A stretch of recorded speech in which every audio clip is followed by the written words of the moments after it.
ఇచ్చిన మాట తప్పే దేవుడు కాదని మరి అడుగుతున్నారా? అడగకపోవటం మీదే లోపం, దేవుని లోపం కాదు. దేవుడు అన్నీ చెప్పారు, అన్నీ వాగ్దానాలు ఇచ్చారు. ఆ వాగ్దానాలను పట్టుకుని మీరు ప్రార్థన చేయకపోవటం మీదే లోటు.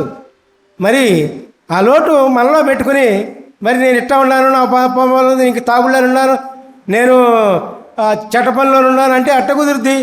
ప్రార్థించాలి. నీ యొక్క చెడ్డ పనులన్నీ కూడా ముందు పెట్టి, దేవుని ముందు పెట్టి, అయ్యా ఈ బానిసత్వంలో ఉన్నా నన్ను విమోచించయ్యా అని ప్రార్థన చేయండి. అప్పుడు దేవుడు పరిశుద్ధాత్మను పంపిస్తాడు. దేవునికి స్తోత్రం, హల్లెలూయా, ప్రైజ్ ది లార్డ్. అప్పుడు నీకు స్వాతంత్ర్యాన్ని అనుగ్రహిస్తాడు. ఎప్పుడైతే నీకు స్వాతంత్ర్యాన్ని అనుగ్రహించాడు దేవుడు, స్వతంత్రంగా ఉంటారు. స్వాతంత్రం అంటే తెలీదా? దేవుడు మనల్ని స్వతంత్రులుగా చేశాడు.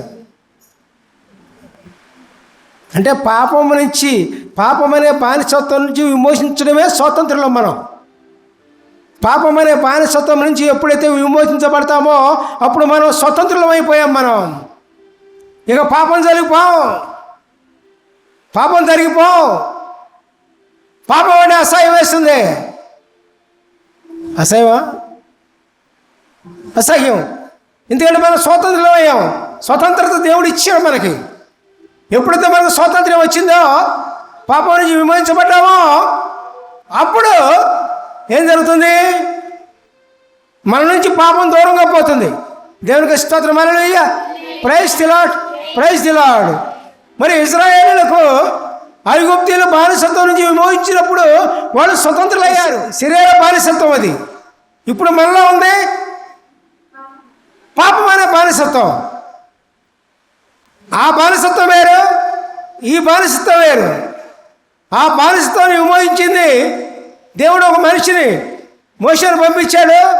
ఈ బానిసత్వం నుంచి, పాపం అనే బానిసత్వం నుంచి విమోచించడానికి దేవుడు పరిశుద్ధాత్మను పంపిస్తారు. పిల్లారా, దేవునికి స్తోత్రం, hallelujah, praise the lord, praise the lord. అర్థమవుతుంది అన్నవాళ్ళు చేతులు బేగెత్తండి. దేవునికి స్తోత్రం, హల్లెలూయా, ప్రైజ్ ది లార్డ్. అర్థమయ్యేలాగా చెప్తున్నానా లేదా? హల్లెలూయా చెప్పండి. Hallelujah, praise the lord, praise the lord, praise the lord. అట్లా కాదండి, ఎంతోమంది పాపం అనే బానిసత్వం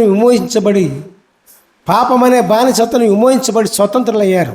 ఎంతోమంది పాపం లేకుండా చక్కగా స్వేచ్ఛగా జీవిస్తూ ఉన్నారు. హాయిగా జీవిస్తున్నారు. మనం నాశనం చేసేది పాపమేనండి.